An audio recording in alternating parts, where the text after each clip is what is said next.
Bore नहीं करूंगा, लेकिन जो चीजें बोलूंगा उन चीजों को आप लोगों को बड़े कान खोलकर सुनना है।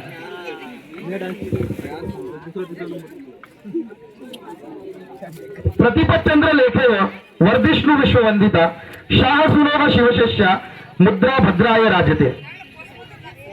इस राजमुद्रा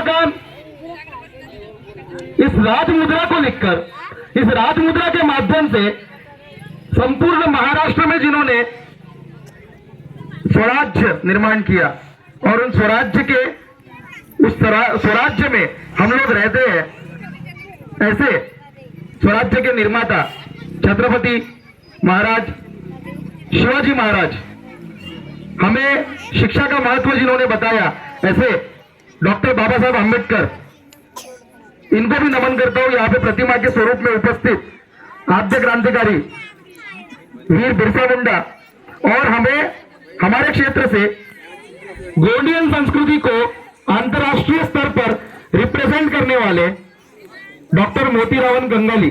अंतर्राष्ट्रीय स्तर पर इसलिए बोल रहा हूं क्योंकि उनके वजह से जो इंडस वैली सिविलाइजेशन है, सिंधु सभ्यता जिसको बोलते हैं, उस सिंधु सभ्यता की भाषा को गोंडी भाषा में पढ़ा जा सकता है।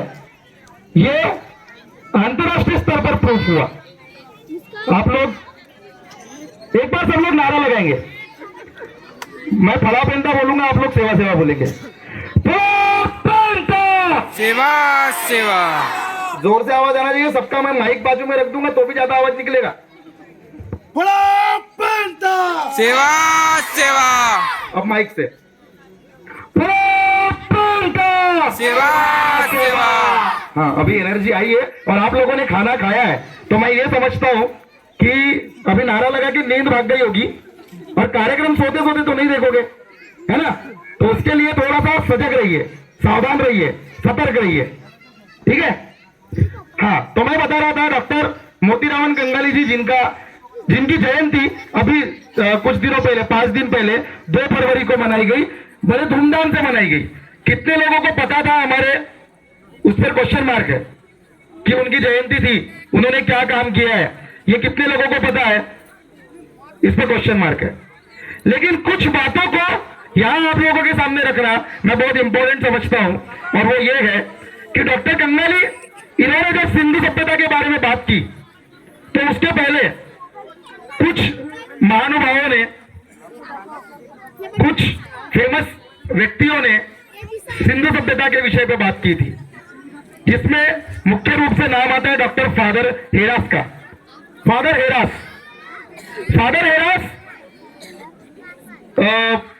जिस समय में सिंधु सभ्यता की खोज हुई, सिंधु सभ्यता की खोज राखालदास बैनर्जी और उनके साथ में, जिनका मुझे नाम याद नहीं आ रहा है अभी, पर राखालदास बैनर्जी के साथ वहां की खुदाई हुई और वहां पे खुदाई में सिंधु सभ्यता के अवशेष पाए गए और उसके बाद में वहां पे कुछ लिपियां मिली जहां पे कोई व्यक्ति ध्यान करते हुए दिख रहा है, उसके सिर पे सिंग लगे हुए हैं वगैरह वगैरह, और फिर उसको पढ़ने की कोशिश की गई।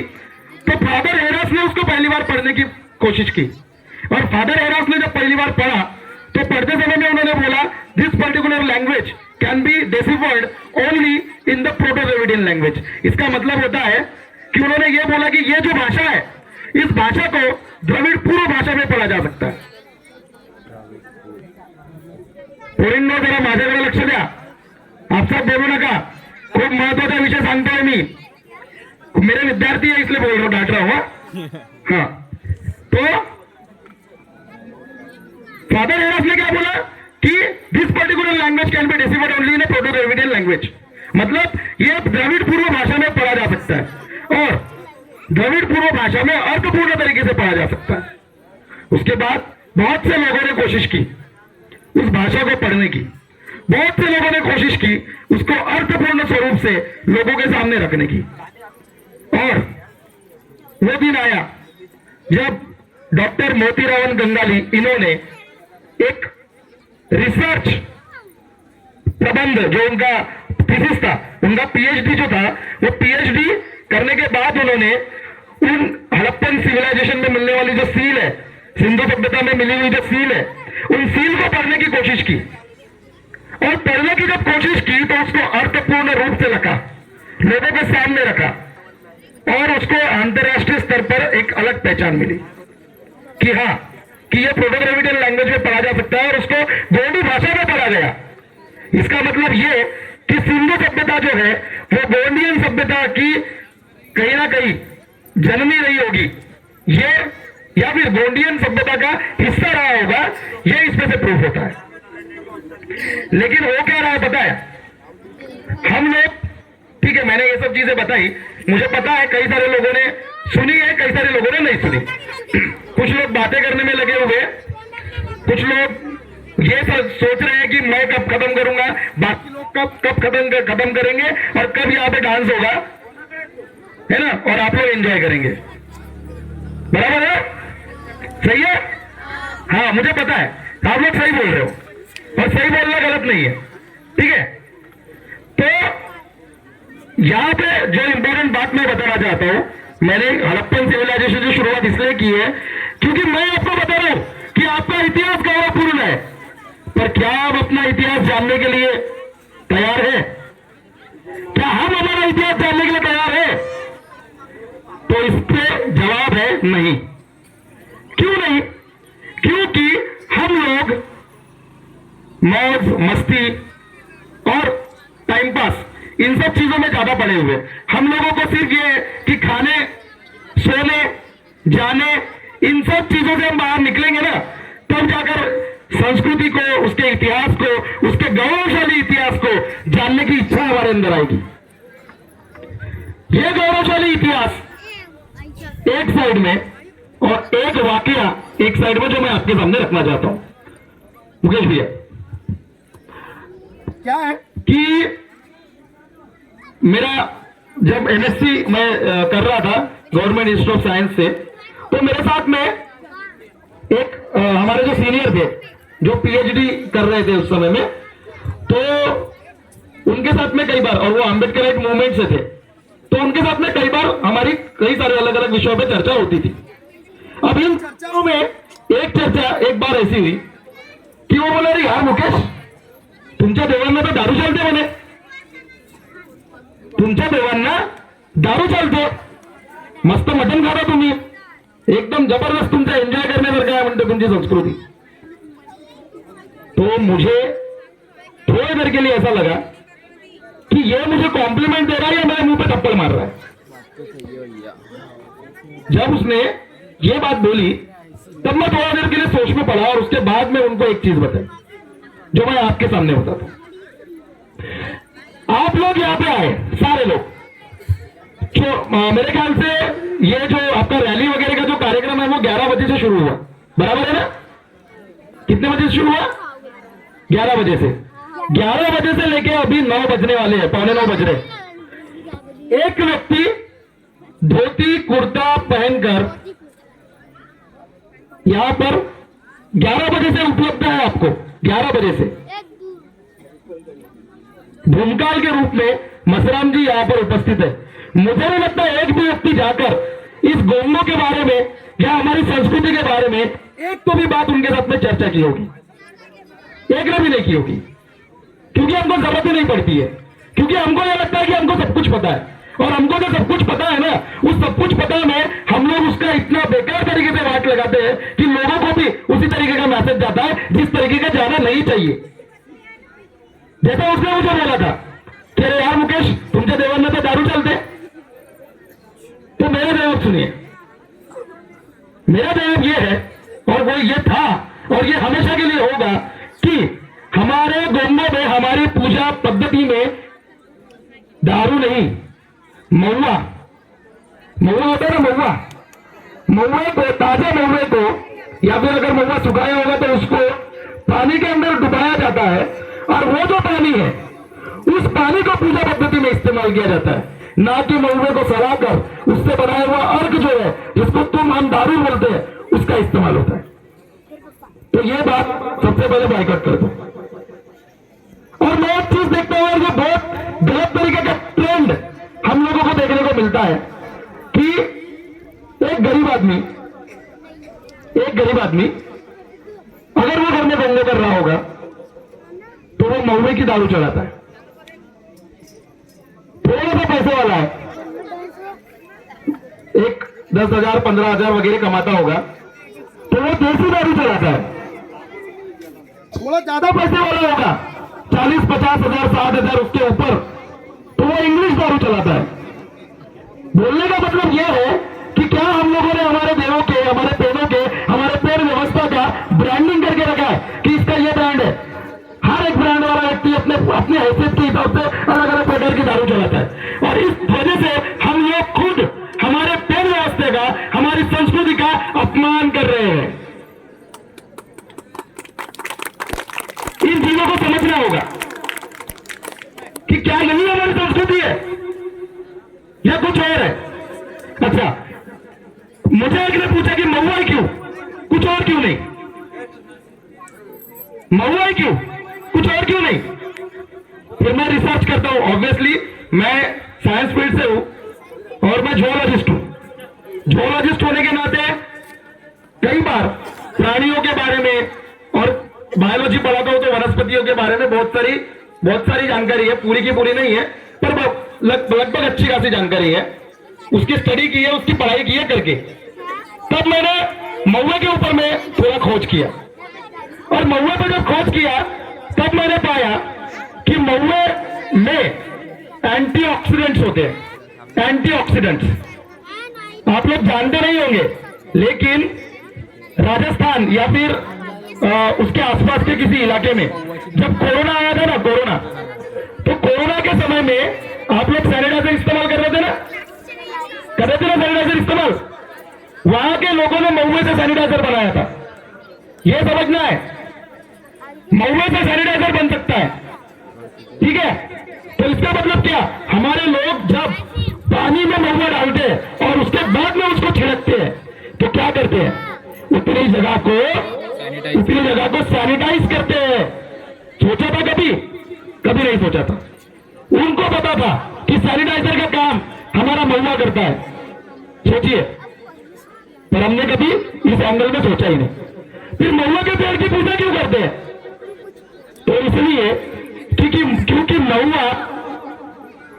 महुए से तुमको पता है सिर्फ एक ही प्रकार की चीज बनती है, वो दारू है ना। लेकिन मैं आपको बताता हूं, महुए से 255 प्रकार के खाने के आइटम बनते हैं, 255 प्रकार के। और ट्राइबल डिपार्टमेंट ने, चंद्रकांत दादा आपको पता होगा, ट्राइबल डिपार्टमेंट ने महुए के लड्डू लॉन्च किए। महुए के लड्डू भी खाया, सोचिए। और मैंने सुना है कि महुए के बड़े बनते थे, एक समय में लोगों ने महुआ भूंज के खाया है, जिस समय में अकाल पड़ा था उस समय में। तो महुआ ने जिस समय में लोगों की जान बचाई थी, इसलिए उसके प्रति हमारा जो कृतज्ञता हमें व्यक्त करने के लिए हम लोग महुए की पूजा करते हैं। दूसरी इंपॉर्टेंट चीज मुझे यहाँ पे बताने की इच्छा है, आप लोगों की सुनने की इच्छा थोड़ी लग रही है, तो थोड़ी वाली जो इच्छा है उसको पूरी करता हूं, फिर भले ही मैं रोक दूंगा अपने आप को ठीक है, क्योंकि मैं आप लोगों का इंतजार बढ़ाना नहीं चाहता। मुझे पता है कि आप लोगों को डांस ही देखना है, बाकी सारे यहाँ पे आके कुछ भी बकबक करके जाए कोई फायदा नहीं है ना, बराबर है ना। हाँ ठीक है। दूसरी इंपॉर्टेंट चीज ये है कि यहाँ पे सारी की सारी मातृशक्ति है, पितृशक्ति यहां से गायब है, यहां पितृशक्ति नहीं है। पितृशक्ति इधर कहीं तो भी कोने में खड़ी है। मातृशक्तियों को गोंडवाना में एक अलग महत्व है, आपको समझना पड़ेगा। हम लोग देखते हैं कि जब हम इतिहास पढ़ते हैं तो इतिहास में हम लोगों ने पढ़ा, कई सारी चीजों को पढ़ा, और इन चीजों में पढ़ा कि महिलाओं को उनके अधिकारों को दिलाने के लिए कई सारी बड़ी लड़ाइयां लड़नी पड़ी, बराबर है ना। हाँ, आप लोगों को पता है कि पहली बार महिलाओं को स्कूल भेजने के लिए सावित्रीबाई फुले, इन्होंने ये पहली महिला शिक्षिका थी, और उनके बाद में सारे जो महिलाएं हैं, महिलाओं का पढ़ने लिखने का जो दौर है वो शुरू हुआ।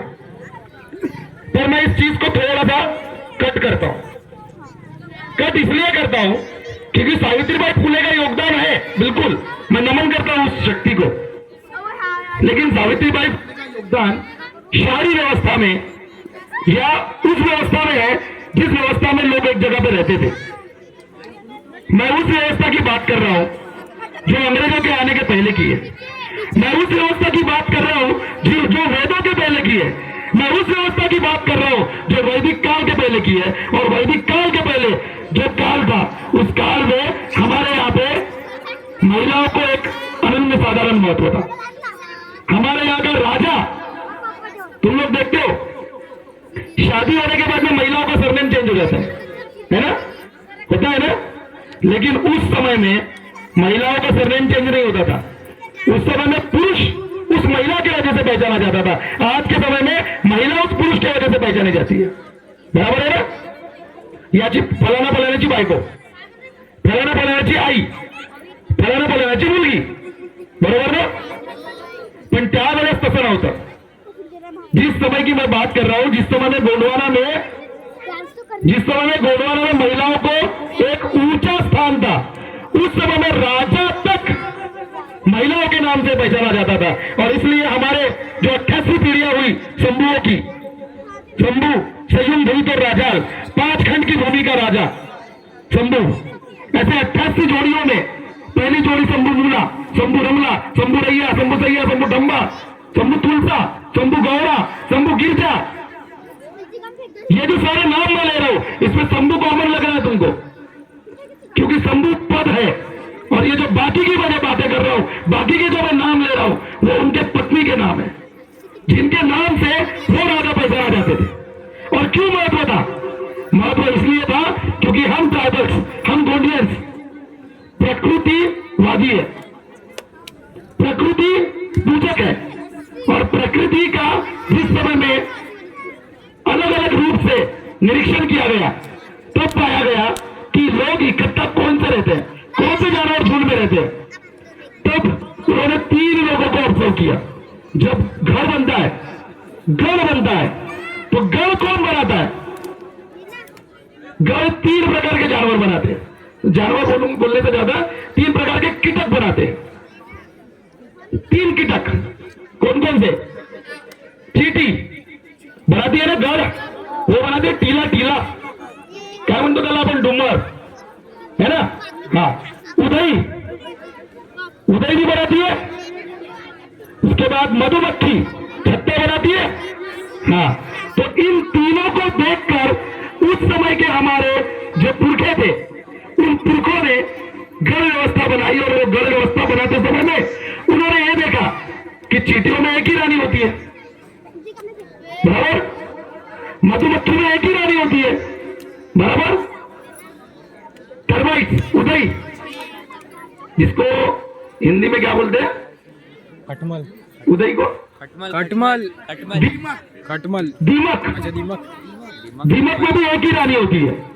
तो उस समय में गढ़ व्यवस्था बनाते समय में हमारे पुरखों ने ये बोला कि गढ़ बनाना है और गढ़ को संरक्षित रखना है, तो तुमको एक मातृशक्ति को महत्व देना पड़ेगा, मातृशक्ति को वहां पे लीडर करके बैठाना पड़ेगा। हम देखते हैं आज संसद में महिलाओं के लिए आरक्षण की बात होती है, महिलाओं के लिए इतना प्रतिशत आरक्षण, 50% रिजर्वेशन वगैरह वगैरह वगैरह। तो ये तो हम लोगों ने पहले ही दे चुके, पर उसके लिए हमको हमारी संस्कृति को जानना पड़ेगा, समझना पड़ेगा और फिर मानना पड़ेगा। ये कर पाएंगे तो कार्यक्रम सक्सेसफुल है, अदरवाइज वही है, खाओ और सुबह जाओ, इसके अलावा कुछ नहीं। क्योंकि इस कार्यक्रम के लिए एक एक व्यक्ति ने जो एक एक पैसा दिया है, वो सिर्फ नाच गाने के लिए नहीं दिया है। इस कार्यक्रम के लिए आप लोगों ने जो पैसा दिया है, वो नाच गाने के लिए नहीं दिया है, वो इसलिए दिया है ताकि आपकी आने वाली पीढ़ी अपने संस्कृति को ना भूले, आपकी आने वाली पीढ़ी अपने अधिकारों को जाने, आपकी आने वाली पीढ़ी अपनी संस्कृति के लिए, अपने हक के लिए, अपने अधिकारों के लिए लड़े, अपनी जंगल, जल, जंगल और जमीन के लिए लड़े। इसलिए इस कार्यक्रम को हम लोग कर रहे हैं। ठीक है, काफी सारा बोल चुका मैं। मैंने एक कविता लिखी है, वो कविता बोलता हूं और खत्म करता हूं। कविता ऐसी है, एक और कविता लिख रहा था पर आधी रह गई, वो आपके यहाँ पे ही बैठ के लिख रहा था, वो फिर कभी सुनाऊंगा। कोई याद रखे न रखे पर, कोई याद रखे न रखे पर हमने बस ये ठाना है, कोई याद रखे न रखे पर हमने बस ये ठाना है, कौन थे वो वीर और क्या थी उनकी वीरता, कौन थे वो वीर और क्या थी उनकी वीरता, ये दुनिया को हमें बताना है, कौन थे वो वीर और क्या थी उनकी वीरता, ये दुनिया को हमें बताना है वीर सपूतों मेरा वादा, है वीर सपूतों मेरा वादा, तुम्हें कोई भूल न पाएगा, है वीर सपूतों मेरा वादा, तुम्हें कोई भूल न पाएगा, कि हर युवा तुम्हारा शौर्य, कि हर युवा तुम्हारा शौर्य लोगों के बीच जगाएगा, मरकर भी जो अमर रहेंगे उनको कौन भूल पाएगा, मरकर भी जो अमर रहेंगे उनको कौन भूल पाएगा, और ऐसे वीरों के सम्मान में, और ऐसे वीरों के सम्मान में यह शोरूम नित नित शीश झुकाएगा, यह शोरूम नित नित शीश झुकाएगा, यह शोरूम नित नित शीश झुकाएगा। जय सेवा, जय गुरुवारा, जय गुरुवारा, जय गुरुवारा गणराज्य भारत।